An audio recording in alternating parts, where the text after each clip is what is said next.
So I'm hoping we can take an intelligent look at Mike Mentzer and his so-called wisdom and the high-intensity training philosophy that everybody now is claiming is the only way.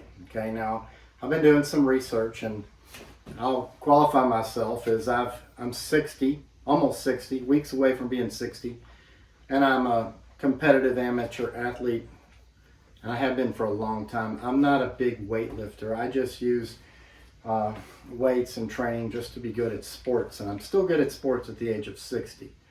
That should say a lot to you, but I want to tell you some things about Mike Mentzer, because I started looking into this because nobody was talking like this, you know, about 15, 20, 30-minute workouts and then 10 days of rest and all this nonsense. In the 50 years that I've been an athlete, I never heard anything like this. I don't give a crap about Mike Mentzer because I've never considered bodybuilding to be a legitimate sport any more than, you know, professional wrestling or anything like that.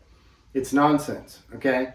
I look at real sports like college basketball, pro football, pro tennis, okay? MMA, UFC.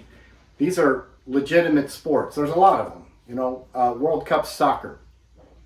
But bodybuilding and wrestling are fake, okay? Nonsense. Now, just stop and put a pin in that for a second. Now, let me explain a couple things that I know about Mike Mentzer, okay?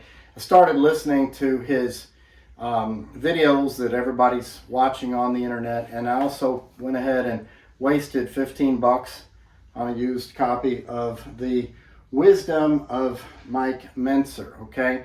Now, I really would call this the Delusions of Mike Mentzer, okay? The guy was completely delusional. Now, I have a background in psychology, and I can tell you that I have very little doubt the guy was a narcissist. And one of the things that really drove him crazy was when Arnold Schwarzenegger told him that he had a flabby belly. And it drove him nuts. And he never even recovered from that insult. Now, the reason that he didn't recover is because he's a narcissist. And his entire ego and identity were built on the idea of being possibly the greatest bodybuilder of all time. And when Arnold said that, it drove him nuts. That's called a narcissistic injury.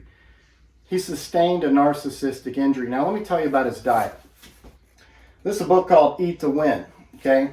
A piece of literary trash. Right here, it says over 2 million copies in print. Now, that was written on this book in 1983, the year I obtained a copy of this piece of literary garbage.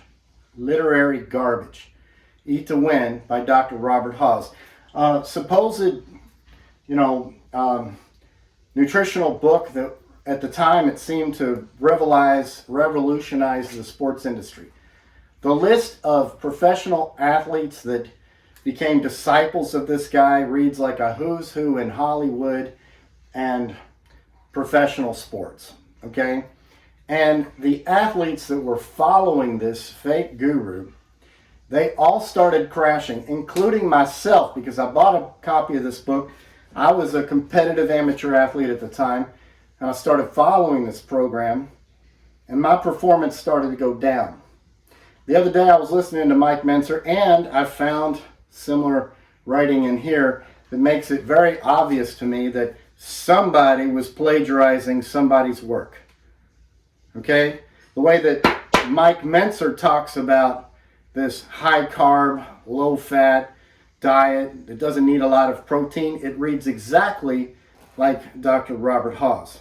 Somebody got their ideas from somebody else. These were not people, one of them at least, did not do their own research. They both took credit for it. Now, started looking into Dr. Robert Haas a little more because I knew from experience that this high carb, low fat, low protein diet had gone by the wayside. It had been proven to be absolute nonsense, and we've seen so many more diet revolutions that have come and gone. Vegetarianism, veganism, the Atkins diet. Then there was, now we're at the carnivore diet, another fad revolution diet that will fall away. There have been countless such diets, okay?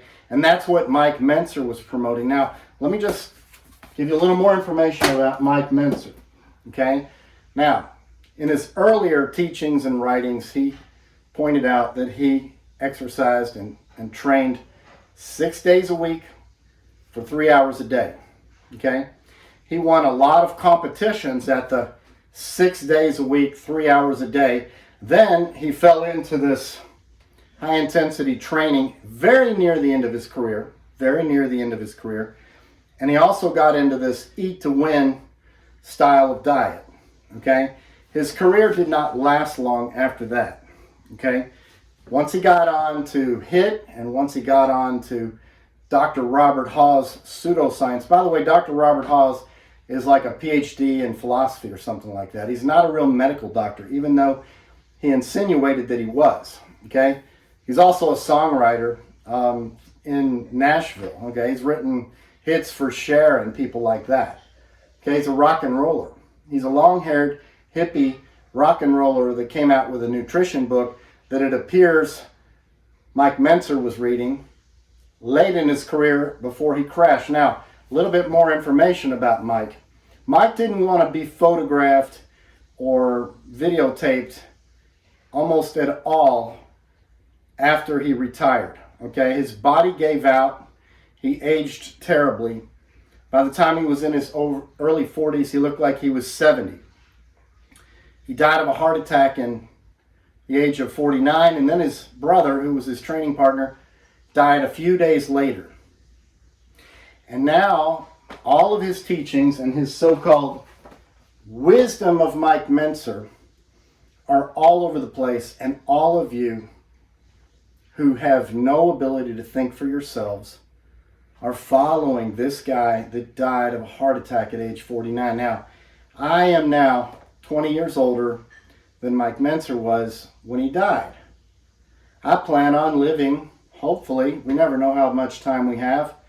You know, there's lightning, there's car accidents, there's all kinds of things that can happen to a person. But if nothing like that happens to me, I hope to go on another 30 more years in good condition, exercising, playing tennis, playing sports, mountain biking, okay? This guy died 20 years younger than I am right now. And you're following his advice for how to live. That doesn't make any sense. Why don't you follow my advice? I'm going to get into explaining what I do for fitness, okay? And no, I'm not interested in training up and bulking up like a professional bodybuilder, so you won't get that here. But if you want to be healthy and fit and athletic, this is the channel you come to. Now, I realize this isn't popular in the bodybuilding community. I've already gotten a lot of really bad feedback because, like Jack Nicholson said in A Few Good Men, you can't handle the truth. Bodybuilding at its extreme is a very dangerous occupation or hobby. I won't call it a sport because it's not a sport. It's not athletics. It's not even art. Okay? It's nonsense.